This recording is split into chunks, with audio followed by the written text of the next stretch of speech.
Je suis chirurgien urologue et économiste. Je me suis beaucoup intéressé aux conséquences médicales et politiques de la technologie, sujet sur lequel j'ai écrit une dizaine de livres, le dernier étant La guerre des intelligences à l'heure de ChatGPT, qui traite des conséquences sur l'organisation sociale de la progression fulgurante de l'intelligence artificielle de type LLM.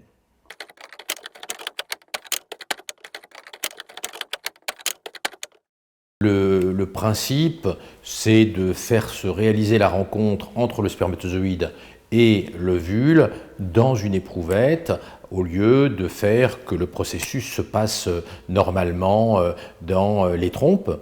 Cette technologie permet de sélectionner les embryons, ce que ne permet pas la fécondation normale, éventuellement d'effectuer des modifications génétiques sur l'embryon, voire de réaliser un bébé avec 3 parents quand on change les mitochondries de l'ovule parce que la maman est porteuse d'une maladie des mitochondries qui peut donner une maladie grave chez l'enfant, des maladies neurologiques, des maladies sensorielles ou certaines anomalies endocriniennes. Le problème de l'anonymat du donneur est un faux débat. On l'a vu aux États-Unis, les gens arrivent à retrouver leur géniteur grâce au séquençage ADN, en allant sur les sites de séquençage ADN de type 23andMe, etc. Ils arrivent à retrouver et à reconstituer leur famille. C'est d'ailleurs comme ça qu'on a vu des hommes se retrouver avec une centaine d'enfants, alors même qu'en théorie, les organismes de don du sperme chez qui ils étaient allés leur avaient garanti qu'il n'y aurait pas plus de 3 à 5 enfants qui seraient produits à partir de leur sperme, mais certains organismes n'ont pas respecté cette limite-là et ont produit beaucoup d'enfants à partir d'un même donneur, en ne respectant pas l'accord passé avec le donneur et la législation. Donc cela pose bien sûr plein de problèmes. Il y a des gens aujourd'hui qui refusent de donner leur sperme car ils ne veulent pas se retrouver dans le futur avec des enfants qui les retrouveront de façon quasi certaine.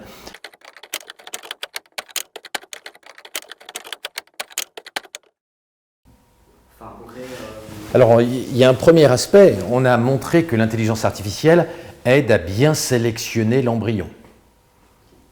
C'est-à-dire, quand on demande à l'intelligence artificielle, elle arrive à choisir l'embryon qui a le plus de chances de se développer. Dans le futur, on demandera également à l'intelligence artificielle de choisir l'embryon qui a certaines caractéristiques.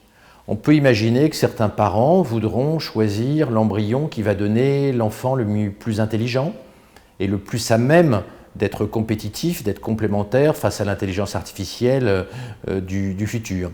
Et puis l'intelligence artificielle va aussi servir à une facette future de la PMA, qui est l'utérus artificiel. Il faudra beaucoup d'intelligence artificielle pour que l'utérus artificiel fonctionne correctement.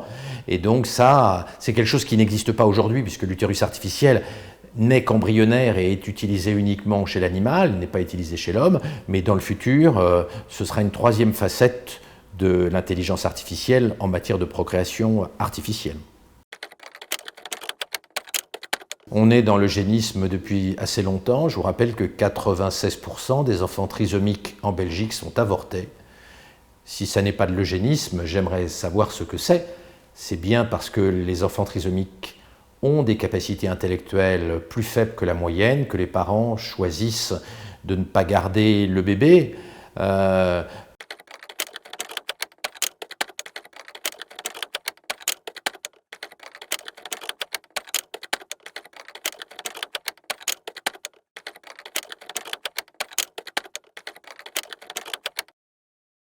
Je crois que nous n'avons pas suffisamment réfléchi au fait que depuis déjà pas mal d'années, nous sommes rentrés dans un toboggan eugéniste, et ce que je vous ai dit sur la trisomie 21 en est un très bon exemple, mais les gens n'en ont pas conscience. D'avorter d'un bébé trisomique 21, les gens ont l'impression que ça n'est pas de l'eugénisme. Or, c'est vraiment de l'eugénisme. Parce que ce n'est pas parce que les enfants trisomiques 21 sont malheureux, sont méchants, sont agressifs.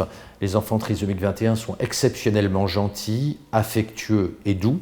C'est uniquement parce qu'ils ne sont pas très intelligents que les parents choisissent d'éliminer le bébé.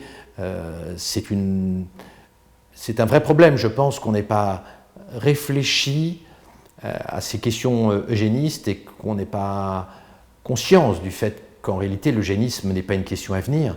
Nous sommes dedans depuis déjà plusieurs décennies. Alors ma conviction, c'est que les progrès fulgurants de l'intelligence artificielle vont conduire à l'eugénisme intellectuel. Déjà, 38% des Américains souhaitent pouvoir sélectionner le bébé en fonction de ses caractéristiques intellectuelles.